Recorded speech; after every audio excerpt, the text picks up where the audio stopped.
Hello and welcome students. जैसा कि आप जानते हैं कि हम आर.एस. अग्रवाल का जो गणित है वो यहाँ पर करवा रहे हैं। इसके जो एग्जाम्पल थे वो हमारे कंप्लीट हो चुके थे। आज से हम हमारी प्रश्नावली 10A को शुरू करने वाले हैं। हमने आर.एस. अग्रवाल को प्रतिशत जो हमारा चैप्टर है उससे स्टार्ट किया है, जो कि 10 पार्ट पर है। बाकी का हम पहले प्रतिशत पढ़ेंगे, उसके बाद जो है अनुपात समानुपात पढ़ेंगे, उसके बाद हम नंबर सिस्टम से शुरुआत से पढ़ेंगे। तो आइए हमारी प्रश्नावली को आज स्टार्ट करते हैं।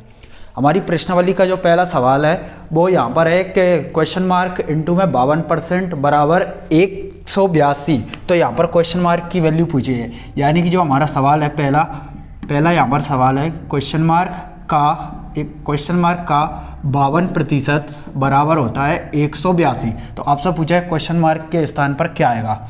आप सभी जानते हैं कि जो 4% होता है, यहाँ पर 4% की फ्रैक्शन वैल्यू हमने याद की है, वो होती है यहाँ पर 1/25। 4% की फ्रैक्शन वैल्यू 1/25 होती है, लेकिन यहाँ पर 52% है। अगर मैं इसमें इस साइड 13 से मल्टीप्लाई कर दूँ और इधर भी 13 से मल्टीप्लाई कर दूँ तो ये हो जाएगा 13 चौके यहाँ पर 52%, जिसकी फ्रैक्शन वैल्यू आएगी यहाँ पर 13 एकम 13/25। यानी 4% की जो फ्रैक्शन वैल्यू होती है वो 1/25 होती है। इससे हम 52% की फ्रैक्शन वैल्यू निकाल सकते हैं, जो कि 13/25 होती है। अब हमें इस क्वेश्चन को सोल्व करना है, तो हमारे पास है क्वेश्चन मार्क का के स्थान पर हम लगाते हैं इनटू, और 52% की जो फ्रैक्शन वैल्यू होती है वो होती है 13/25। तो मैं इसको लिख सकता हूँ 13/25, और बराबर के उस साइड जो है यहाँ पर है 182। अब इसको काट लो, यहाँ हम 13 से 182 को काट सकते हैं, 13 एकम 13 और 13 चौके 52 यहाँ पर। अब जो हमारे क्वेश्चन मार्क की वैल्यू आएगी, यहाँ पर क्वेश्चन मार्क की जो वैल्यू होगी वो होगी यहाँ पर 25 उधर चला जाएगा 14 के मल्टीप्लाई में, तो 14 × 25 हो जाएगी, और 14 × 25 जो होता है वो हमारा 250 और 100 यानी 350 होता है। ये हमारा आंसर हो जाएगा। चलिए क्वेश्चन नंबर 2 की ओर चलते हैं। हमारा जो क्वेश्चन नंबर 2 है यहाँ पर वो है 1260 का 33 सही 1/3% प्लस 755 का 80% बराबर होता है। यानी कि हमें यहाँ पर जो क्वेश्चन नंबर 2 है वो इस प्रकार से है कि 1260 का 33 सही 1/3% प्लस यहाँ पर 755 का 80%, 755 का 80%। तो आप सभी जानते हैं कि 33 सही 1/3 ये जो है इसकी जो फ्रैक्शन वैल्यू होती है वो यहाँ पर 1/3 होती है। हमने इसको याद भी किया है। तो हमें 1260 का 33 सही 1/3% नहीं निकालना, हमें 1260 का निकालना है यहाँ पर का की जगह मल्टीप्लाई, और 33 सही 1/3 की जो फ्रैक्शन वैल्यू होती है वो होती है यहाँ पर 1/3। यानी 1260 का हमें 1/3 निकालना है, प्लस 755 का की जगह पे हम मल्टीप्लाई लगाएंगे। अब 80% की जो फ्रैक्शन वैल्यू होती है वो क्या होती है, आप सभी जानते हैं कि जो यहाँ पर जो है 20% की जो फ्रैक्शन वैल्यू होती है वो होती है 1/5। 20% की जो फ्रैक्शन वैल्यू होती है वो होती है 1/5। मुझे चाहिए 80%, तो मैं इधर भी 4 से मल्टीप्लाई कर दूंगा और इधर भी 4 से मल्टीप्लाई कर दूंगा। यानी यहाँ पर जो 80% है उसकी जो फ्रैक्शन वैल्यू आएगी वो आएगी यहाँ पर 4/5। यानी हमें 755 का निकालना है 4/5। अब इन दोनों को काट दीजिए। 3 से अगर हम यहाँ पर 1260 को काटें तो ये 3 चौके 12, 3 दूनी 6 और 0 यानी 420 आएगा, और 420 का गुणा 1 में करेंगे 420 एकम 420। फिर बीच में यहाँ पर प्लस। अब यहाँ से 5 से काट लीजिए, इसको अगर मैं 5 से काटूँ तो ये आएगा 5 एकम 5, यहाँ पर फिर 2 लग जाएगा 5 25 और 5 कम 5 यानी 151 आएगा। अब 151 चौके अगर हम करें तो यहाँ पर आ जाएगा 4 एकम 4 और 15 चौक 60, यहाँ पर 604। अब अगर इन दोनों को हम ऐड करें तो ये हो जाएंगे यहाँ पर 1024। ये हमारा आंसर हो जाएगा।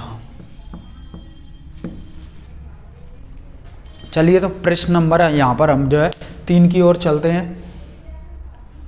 प्रश्न नंबर 3 है हमारा 420 का 25% माइनस 140 का क्वेश्चन मार्क प्रतिशत बराबर 77 है। तो आपको क्वेश्चन मार्क की वैल्यू ज्ञात करनी है।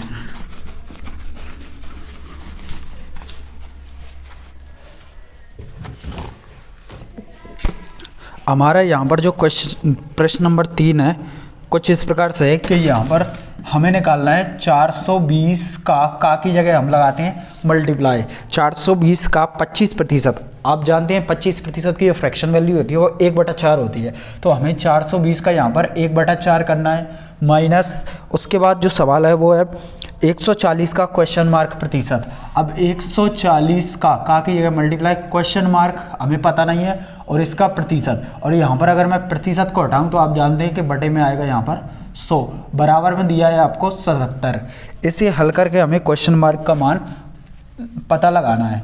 यहाँ पर अगर मैं एक जीरो से एक जीरो काट दूँ तो ये 10 बचेगा। उसके बाद 4 से यहाँ पर ये 420 कट जाएगा, 4 से 420 कटेगा 10 बार और 5 105 बार, माइनस ये बचेगा 14/10 और इनटू में यहाँ पर क्वेश्चन मार्क बराबर में 77।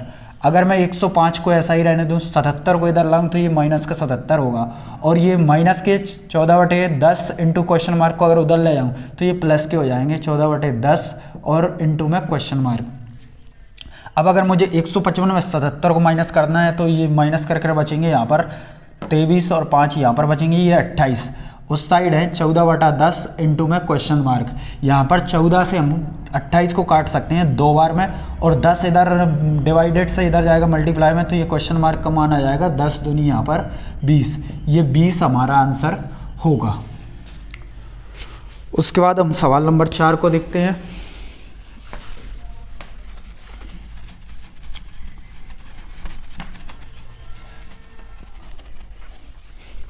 हमारा सवाल नंबर 4 है 365 का 36% प्लस 56.2 का क्वेश्चन मार्क प्रतिशत बराबर 156.69। यानी क्वेश्चन नंबर जो हमारा 4 है वो है 365 का हमें यहाँ पर निकालना है 36%, इसमें प्लस करना है फिर 56.2 का क्वेश्चन मार्क प्रतिशत, और ये बराबर आना चाहिए किसके, 156.69 के बराबर आना चाहिए। ये हमें ज्ञात करना है। तो सबसे पहले अगर हम देखें तो यहाँ पर है 365 का की जगह हम मल्टीप्लाई लगाएंगे और 36% को हम लिख सकते हैं 36/100, प्लस में इधर देखें तो ये है 56.2 का की जगह मल्टीप्लाई क्वेश्चन मार्क की जगह मैं x को मान लेता हूँ, अपॉन में यहाँ पर प्रतिशत अगर मैं हटाऊँ तो बटे में आएगा यहाँ पर 100, हमें x का मान निकालना है। उस साइड है 156.69। अब आप देखिए कि यहाँ पर जो 100 है बटे में, वो इन दोनों में कॉमन आ रहा है, 100 बटे में कॉमन आ जाएगा और उधर जाकर मल्टीप्लाई में चला जाएगा, तो यहाँ पर आएगा 36 और इस 365 का मल्टीप्लाई कीजिए, 36 पंजे होते हैं 180, इसकी 0 हासिल के 18, उसके बाद 36 छक्के 216 और 18 यहाँ पर हो जाएंगे, 216 और 18 हो जाएंगे 234 के यहाँ पर आएंगे 4 और ये चला जाएगा 23 हासिल का।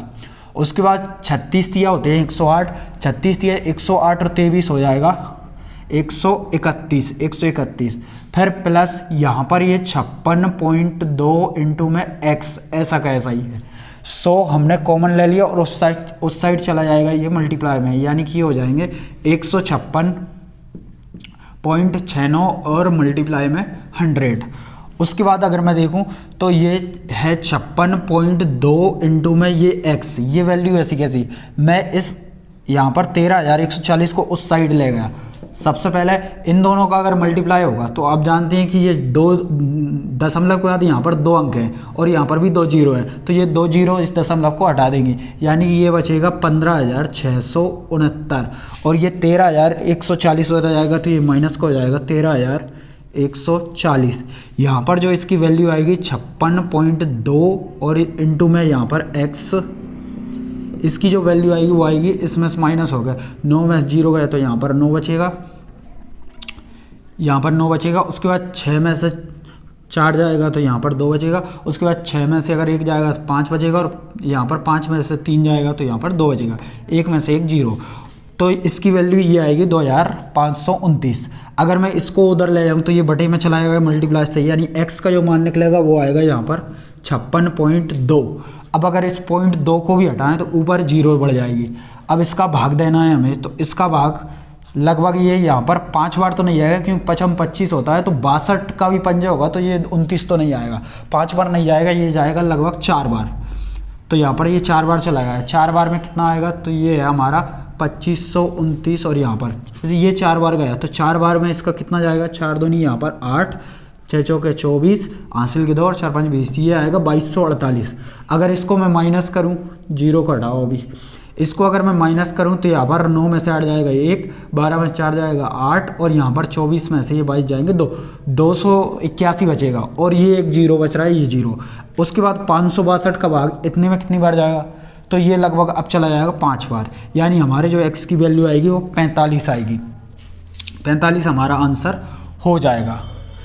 इन सवालों में और कुछ नहीं है, सिर्फ कैलकुलेशन ही है। वो भी इसलिए है क्योंकि ये जो सवाल हैं वो इस बैंक पीओ वाले सवाल हैं। अब बैंक का लेवल आप जानते हैं कि थोड़ा सा हाई होता है बाकी के अदर एग्जाम से, इसलिए इनमें थोड़ी सी कैलकुलेशन होती है, बाकी की ये कठिन नहीं है। अगर आपको पहाड़े याद हैं, वर्ग घन याद हैं, तो ये कैलकुलेशन करना भी ईजी होता है। आइए हमारे अगले सवाल की ओर चलते हैं। सवाल नंबर यहाँ पर 5 है।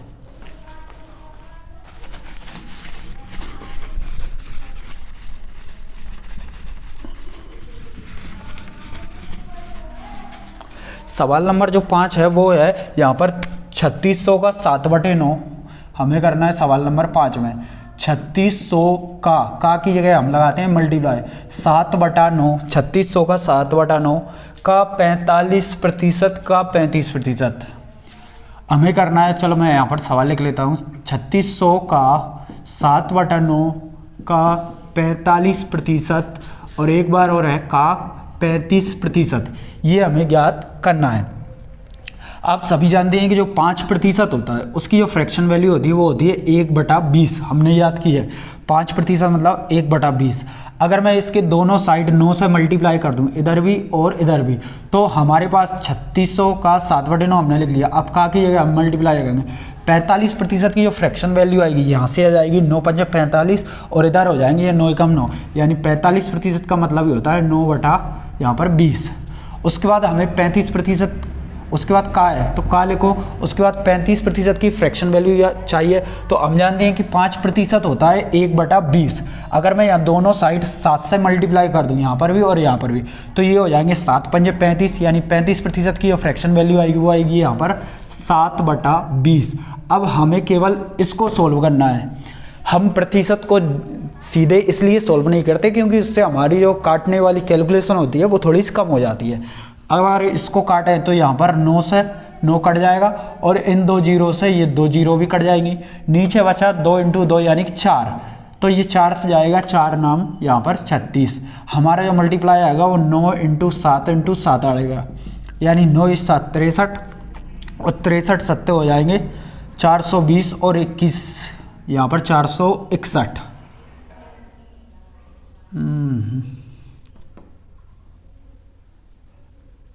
441, इनका जो मल्टीप्लाई आएगा वो 441 आएगा।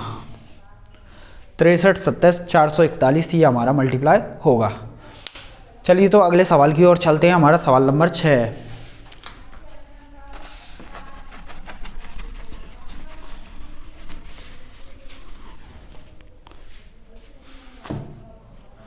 सवाल नंबर 6 है हमारा 240 का 5.6%। मैं यहाँ पर सवाल नंबर 6 को लिख लेता हूँ। 240 का 5.6% और आगे 480 का 0.3% कितना है। 480 का 0.3% कितना है, हमें इसका मान निकालना है। तो हमने लिखा 240 का की जगह मल्टीप्लाई और यहाँ पर 56 ये प्रतिशत का साइन, माइनस का हमने लिखा 480। चलो प्रतिशत को हटाकर हम यहाँ पर लिख सकते हैं बटे में 100, फिर बीच में माइनस 480 का की जगह मल्टीप्लाई 0.3 प्रतिशत को हटाया और बटे में आ गया ये 100। अगर हम इसको देखें तो यहाँ पर एक जीरो से एक जीरो चल जाएगी और यहाँ पर भी एक जीरो से एक जीरो चल जाएगी। उसके बाद अगर मैं इसकी दशमलव हटाऊँ तो दशमलव के बाद एक अंक है, तो यहाँ पर ये 10 की जगह यहाँ पर एक 10 से और गुणा हो जाएगा, और नीचे भी दशमलव के बाद एक अंक है तो यहाँ पर भी 10 से गुणा हो जाएगा। तो ये आएगा हमारी कैलकुलेशन का 24 × 56/100 और बीच में माइनस यहाँ पर 48 × 3 और बटा में 100। अगर मैं इनका गुणा करूँ तो ये होगा 24 छक्के यहाँ पर 144 का 4 हासिल का 14 और 24 पंजे 120 120 और 14 हो जाएंगे ये 134 और बटे में बचेगा 100, बीच में माइनस 48 दिया जो यहाँ पर होगा 48 दिया होगा यहाँ पर 3 8 24 के 4 हासिल के 2 और 4 दिया 12 और 2 यहाँ पर 14, बटे में बचेगा 100। अगर मैं यहाँ पर दोनों का हर समान है इसलिए 1344 में से अगर मैं 144 घटाऊँ तो ये बचेंगे 1200 और बटे में है 100, यहाँ पर 2 जीरो कटेगी और हमारा जो आंसर आएगा वो आएगा 12। ये हमारा आंसर होगा। चलिए तो प्रश्न नंबर 7 को देखते हैं। प्रश्न नंबर 7 में क्या लिखा है, 980 का 12% माइनस 450 का क्वेश्चन मार्क प्रतिशत बराबर 227 का 30%। तो आपको इस क्वेश्चन मार्क की वैल्यू बतानी है। मैंने यहाँ पर लिखा है, यहाँ पर 980 का हमें दिया, का के लिए हमने मल्टीप्लाई लगा 12 और प्रतिशत का मतलब होता है बटे 100, फिर माइनस यहाँ पर 450 का की जगह मल्टीप्लाई क्वेश्चन मार्क और प्रतिशत हटाकर यहाँ पर बटे में लगाया 100, और उधर है 227 का की जगह मल्टीप्लाई और ये 30/100। अगर आप देखें तो इधर की दोनों पदों में यहाँ पर बटे में 100 है, तो इन दोनों बटे 100 से कॉमन लेके इधर का बटे 100 कट जाएगा। उसके बाद यहाँ पर ऊपर 0 है, इधर भी 0 है, इधर भी 0 है, ये भी कट जाएगी। यहाँ पर बचेगा 98 इंटू का 12, 98 इंटू 12 होगा यहाँ पर 1200 और माइनस 24 यानी 1176, माइनस का ये हो जाएगा 45 इंटू में क्वेश्चन मार्क और बराबर के उस साइड होगा 227 इंटू 3, 227 दिया होगा 681, यहाँ पर 1176, 681 इस साइड आएगा, ये माइनस का 681, उस साइड ये हो जाएगा 45 इंटू का क्वेश्चन मार्क। यहाँ पर 1176 में 681 को घटाना तो ये बचेगा 6 में से गया 5, 17 में से 8 गया 9 और यहाँ पर 10 में से 6 गया ये 495, बराबर को साइड आएगा 45 इंटू क्वेश्चन मार्क। 45 से अगर हम 495 काटेंगे तो ये कटेगा 11 बार में, यानी क्वेश्चन मार्क की जो हमारी वैल्यू होगी वो होगी 11। ये हमारे 7वें क्वेश्चन का आंसर होगा। चलिए तो अगले क्वेश्चन की ओर बढ़ते हैं।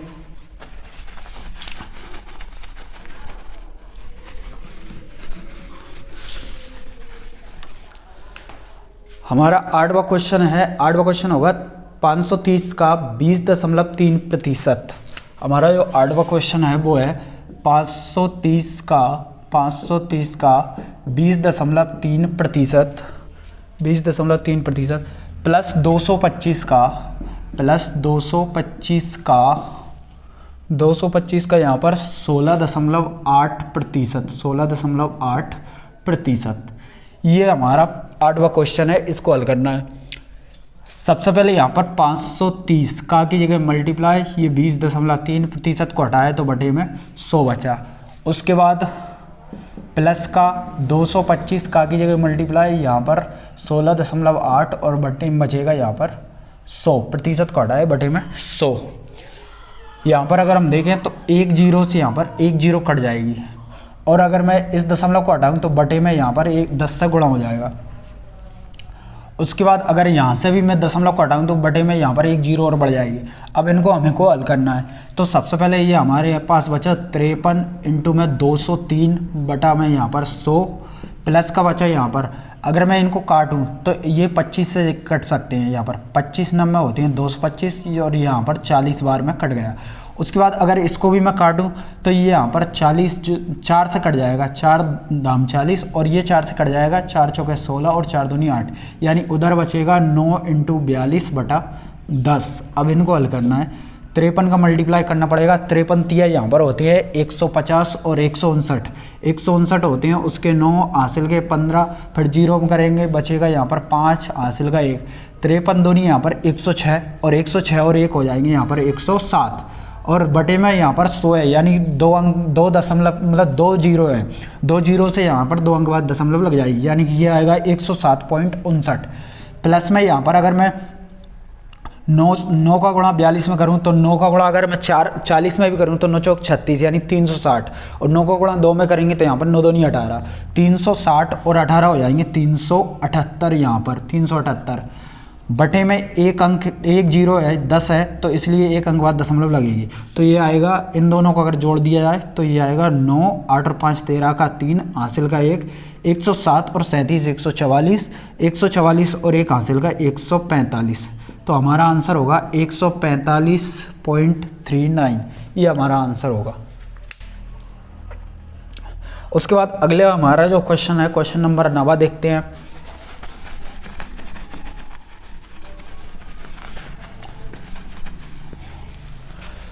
क्वेश्चन नंबर जो 9 है वो है कि 220 का 18.5%, हमें लिखना है क्वेश्चन नंबर 2। 220 का 18.5%, उसके बाद प्लस का 680 का यहाँ पर हमें निकालना है 12.4%, 12.4%, ये हमें कैलकुलेट करना है। तो 220 का की जगह मल्टीप्लाई 18.5%, उसके बाद प्लस 680 का की जगह मल्टीप्लाई और 12.4%। यहाँ पर अगर हम देखें तो यहाँ पर एक जीरो है, इस एक जीरो से दशमलव का एक अंक, ये दशमलव कट जाएगी क्योंकि दशमलव के बाद यहाँ पर एक अंक है और यहाँ पर एक जीरो है, दोनों का मल्टीप्लाई होगा तो दशमलव एक अंक और आगे खिसक जाएगी, उसका कोई मतलब नहीं होगा। इसलिए एक जीरो से दशमलव के एक अंक है तो वो दशमलव हट जाती है। यहाँ पर भी दशमलव का एक अंक है तो ये दशमलव से ये जीरो हट जाएगी। हमें निकालना है 22 गुणा 185% प्लस 68 गुणा 124%। अगर हम 22 का गुणा इसमें करें तो 22 पंजे होते हैं यहाँ पर 110, हासिल का आएगा 11, 22 अट्ठे 176, 176 और 11 187 का 7, हासिल के आएंगे 18 और 22 कम 22 और 18 यहाँ पर होंगे 40, ये आएगा प्रतिशत। प्लस अगर मैं 68 का गुणा 124 में करूँ, ये थोड़ा सा डिफिकल्ट होगा लेकिन 124 का आसान होगा। 124 का गुणा अगर मैं 8 में करूँ तो 124 अट्ठे हो जाएंगे ये 800 और 24 अट्ठे 176, सॉरी 24 अट्ठे 192, तो 992 होगा, हासिल लगाएगा 99। यहाँ पर 124 छक्के करना है तो आप पहले 100 छक्के कीजिए, 100 छक्के 600 और 24 छक्के 144। अब 600 और 144 हो जाएंगे 744। अगर 744 में मैं 99 को जोड़ूँ, 744 में 99 नहीं, हम 100 को जोड़ते हैं तो वो हो जाएंगे 844। उसमें से एक घटा लीजिए क्योंकि 99 जोड़ना था तो ये बचेंगे 843। ये कैलकुलेशन होती है। उसके बाद यहाँ पर आएगा प्रतिशत। अब हमें 4070 और 8432 को जोड़ना है तो 70 और 32 ये हो जाएंगे 92, सॉरी 92 नहीं, यहाँ पर 70 और जो 32 होंगे वो हो जाएंगे 102 और हासिल का आएगा 1 और 40 और ये 84 जो होंगे वो हो जाएंगे 124 और एक ये हो जाएगा 125। यहाँ पर लगेगा प्रतिशत। प्रतिशत का मतलब ही होता है कि बटे में 100, तो बटे में 100 है तो इसका जो आंसर होगा वो होगा 125.02। ये हमारा आंसर हो जाएगा। ये सवाल कैलकुलेटिव इसलिए है, मैं पहले ही बता चुका हूँ क्योंकि ये बैंक पीओ वाले सवाल है, इसलिए बैंक पीओ के थोड़े से कैलकुलेटिव होते हैं। बाकी अगर आपको ये गुणा भाग दशमलव वाला पहाड़े याद हैं तो ये कैलकुलेशन आसान हो जाती है। सवाल नंबर जो हमारा 10 है वो साधारण सवाल है, वो बैंक वाला नहीं है तो वो जल्दी हो जाएगा। देखिए सवाल नंबर जो हमारा 10 होगा, यहाँ पर सवाल नंबर 10 होगा 0.05 बराबर क्वेश्चन मार्क प्रतिशत। तो आपको क्वेश्चन मार्क की वैल्यू बतानी है। आप जानते हैं अगर मैं इस प्रतिशत को हटाऊँ तो बटे में आएगा यहाँ पर 100। अब ये 100 बटे में अगर इधर जाएगा क्वेश्चन मार्क की वैल्यू निकालें तो ये आएगा 0.05 मल्टीप्लाई बाय 100। अब ये 2 जीरो है और यहाँ पर दशमलव की 2 अंक हैं तो इन 2 जीरो से ये दशमलव हट जाएगी, यहाँ पर ओनली बचेगा क्वेश्चन मार्क की वैल्यू यहाँ पर आएगी 5। ये हमारा आंसर हो जाएगा। उसके बाद सवाल नंबर 11 को देखते हैं। सवाल नंबर 11 है, यहीं पर कर लीजिए। सवाल नंबर जो 11 है यहाँ पर 5:4 बराबर क्वेश्चन मार्क प्रतिशत। हमें क्वेश्चन मार्क की वैल्यू निकालनी है। आप जानते हैं कि अनुपात का मतलब ही होता है बटे, यानी कि ये वैल्यू 5:4 नहीं है, ये है 5/4। और इधर देखें तो ये क्वेश्चन मार्क प्रतिशत हटाया तो बटे में आएगा 100। अब इसको हल करना है, 4 से यहाँ पर 100 चला जाएगा 25 बार में और 25 का इधर मल्टीप्लाई होगा 5 में तो क्वेश्चन मार्क की जो वैल्यू आएगी 125 हो जाएगी। ये हमारे क्वेश्चन मार्क की वैल्यू होगी। ये हमारा प्रश्न नंबर 11 था। अब प्रश्न नंबर 12 को देखते हैं।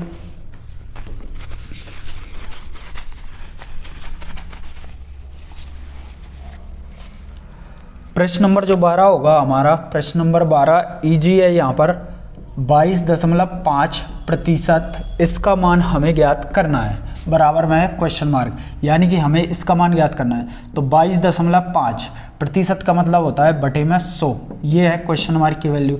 अब अगर यहाँ पर मैं बटे में, यहाँ पर 2 जीरो है, 2 जीरो की वजह से ये जो दशमलव है वो दशमलव 2 अंक इधर आगे की तरफ खिसक जाएगी, यानी कि इसकी जो क्वेश्चन मार्क की वैल्यू आएगी वो आएगी 0.225, ये हमारे क्वेश्चन मार्क की वैल्यू होगी।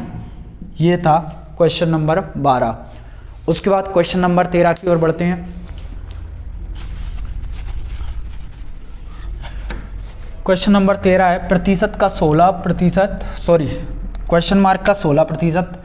प्रश्न नंबर जो 13 है वो है क्वेश्चन मार्क का 16% बराबर यहाँ पर 0.008, यानी कि यहाँ पर क्वेश्चन मार्क का 16% है 0.008। हमें क्वेश्चन मार्क की वैल्यू निकालनी है। क्वेश्चन मार्क का अर्थ होता है इनटू ये 16 और बटे में क्वेश्चन मार्क है इसलिए 100, उस साइड होगा 0.008। यहाँ पर अगर मैं 100 को उधर ले जाऊँ, 100 से अगर मैं उधर मल्टीप्लाई करूँ तो क्वेश्चन मार्क की वैल्यू आएगी वो 0.008। 100 उधर जाएगा मल्टीप्लाई में, ये हो जाएगा इंटू का 100 और बटे में ये 16 इंटू में था तो ये जाएगा बटे में, ये हमारी वैल्यू आएगी। यहाँ पर 0.008 लिखा था, मैंने लिखा है 0.008। इसका मतलब ये हुआ कि आप .x लिखो या 0.x लिखो, इन दोनों का मान समान ही होता है। आप पॉइंट के आगे 0 लगाओ या नहीं लगाओ उससे कोई फ़र्क नहीं पड़ता, तो इन दोनों का मान समान होता है, इसलिए मैं इस .008 को 0.008 लिख सकता हूँ। अब अगर मैं इस पॉइंट को हटाऊँ तो बटे में यहाँ पर जो गुणा होगा वो पॉइंट के बाद 3 अंक है तो बटे में 1000 से गुणा हो जाएगा। उसके बाद इन दोनों जीरो से ये दोनों जीरो जाएंगे, 8 से चला जाएगा 16, 8 कम 8 8 दूनी 16, यानी क्वेश्चन मार्क की जो वैल्यू आएगी वो आएगी 1/20 और 1/20 को ही हम लिख सकते हैं 0.05, ये हमारा आंसर होगा। 1/20 को 0.05 लिख सकते हैं। तो ये हमारा क्वेश्चन नंबर 13 था, इसका ये आंसर है। उसके बाद क्वेश्चन नंबर 14 की ओर बढ़ते हैं।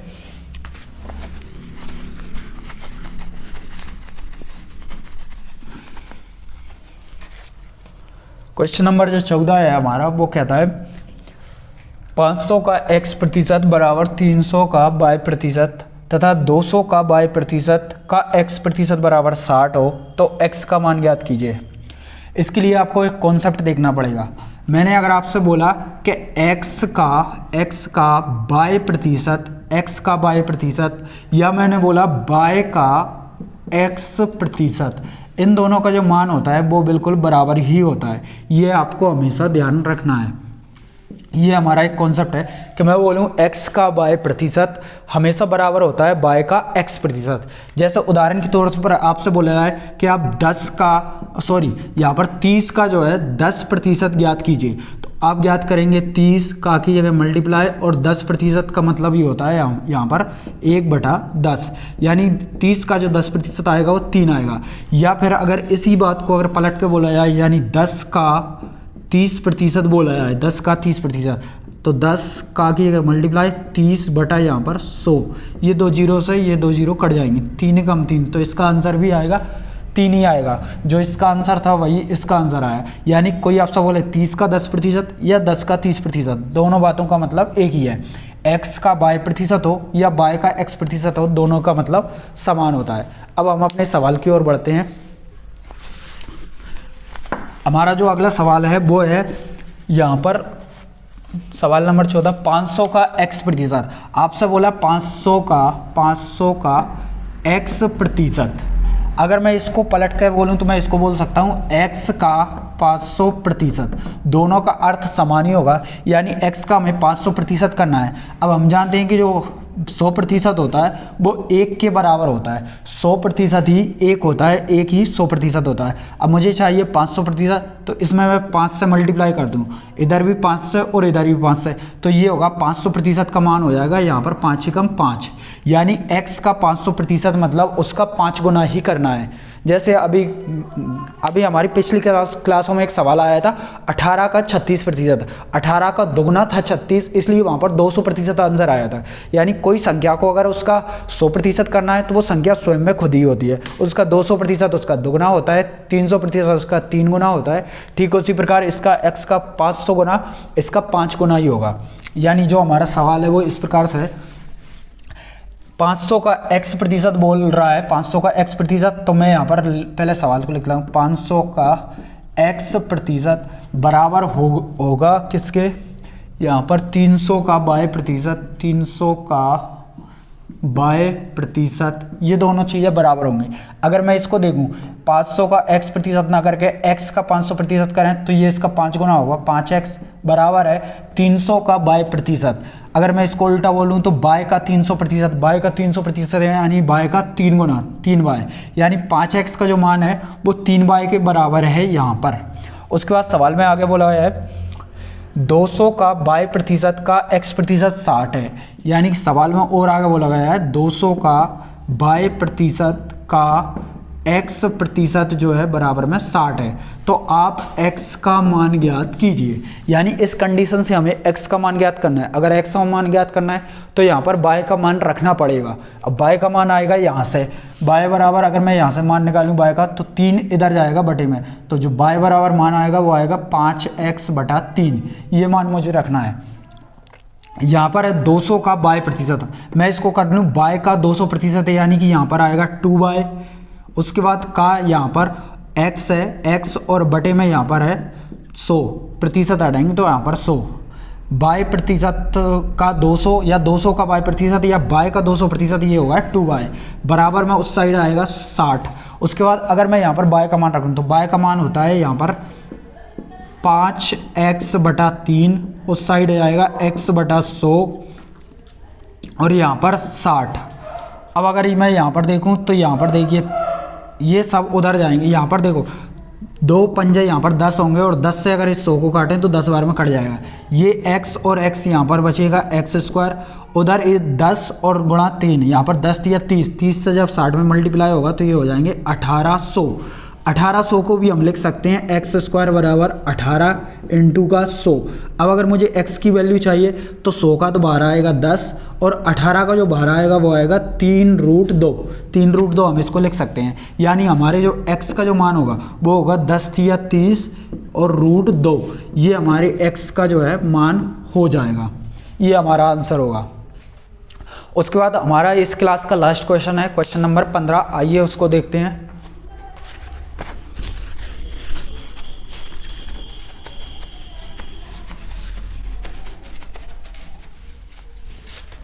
क्वेश्चन नंबर जो 15 है यहाँ पर वो है एक संख्या के 45% का 15% यदि 105.3 हो तो इस संख्या का 24% ज्ञात कीजिए। यानी कोई संख्या है, एक संख्या मैंने मान ली x। अब सवाल क्या बोल रहा है कि इस संख्या का 45% का 15%, इस संख्या का बोल रहा है तो इंटू में। अब 45% का 15% का के लाने फिर से इंटू, यहाँ पर 15% बराबर सवाल में दिया है ये 105.3, तो हमें इस x का 24% हमें ज्ञात करना है। तो इसके लिए देखिए हम जानते हैं कि 5% की जो फ्रैक्शन वैल्यू होती है वो होती है 1/20। यहाँ पर 45 है 9 गुना, तो इसका भी 9 गुना होगा, यानी कि दोनों साइड अगर मैं 9 से मल्टीप्लाई कर दूँ तो अब 45% की जो फ्रैक्शन वैल्यू आएगी वो आएगी 9/20। यानी कि ये सवाल है x का 45% यानी कि 9/20 का 15%। अगर 15% की वैल्यू निकाले तो यहाँ पर दोनों साइड मल्टीप्लाई 3 कर दीजिए, मल्टीप्लाई 3, यानी कि 5 दिया, यहाँ पर 15% की जो फ्रैक्शन वैल्यू आएगी वो आएगी 3/20, तो ये होगा 3/20 बराबर है 105.3 का। अगर मैं यहाँ पर ये पॉइंट हटा लूँ तो पॉइंट के बाद उधर एक अंक है तो यहाँ पर 1 0 आएगी। उसके बाद दोनों साइड देखिए ये 1 0 से 1 0 कट गया। उसके बाद इसको काट लीजिए 9 से काट लीजिए, ये 9 से कटेगा, 9 एकम 9 यहाँ पर और 9 एकम 9 यहाँ पर, 9 7 63, 117 बार में 3 का अगर मैं भाग दूँ 3 से भी ये कट जाएगा, तो यहाँ पर बचेगा 3 तिया 9 और 3 नाम 27, यानी कि जो हमारा x का जो मान आएगा x बराबर ये हो जाएगा उधर 39, इधर यहाँ पर 20 दूनी यहाँ पर 40 हो जाएंगे, तो 40 से यहाँ पर मल्टीप्लाई हो जाएगा। उसके बाद जो हमारी संख्या आएगी x का मान वो आएगी 39 का 4 गुना, यानी 39 चौके ये हो जाएंगे 156 और ये 0, यानी 1560 हमारी वह संख्या है। अब इसी संख्या का हमें 24% निकालना है। तो आप जानते हैं कि जो 4% की फ्रैक्शन वैल्यू होती है वो यहाँ पर, चलो 4% को छोड़ो, यहाँ पर इसी संख्या का हमें निकालना है 24%। प्रतिशत का मतलब होता है बटे में 100। यहाँ पर अगर हम देखें तो 1 0 से 1 0 कट जाएगी। उसके बाद जो x का मान आएगा वो आएगा 156 इंटू में 24 और बटा 10। इन दोनों का अगर मल्टीप्लाई करें तो ये आएगा 24 छक्के 144, हासिल का 14 है। उसके बाद 24 पंजे 120, 120 और यहाँ पर 14 134 हो जाएगा। 134 का भी 4, हासिल का 13, 24 कम 24, 24 और 13 हो जाएगा यहाँ पर 37। बटा में 10 था, 10 मतलब 1 0, तो 1 अंक बाद दशमलव, यानी जो हमारे 15वें का जो आंसर होगा वो होगा 374.4। ये हमारा आंसर हो जाएगा। तो आज की सवाल में हमने इस प्रश्नावली के जो है थोड़े इजी कैलकुलेटिव सवाल किए। अब कल से हम थ्योरी वाले सवाल करेंगे जो इससे आगे हैं। आपको वीडियो कैसा लगा ये आप हमें कमेंट में बताइएगा। धन्यवाद।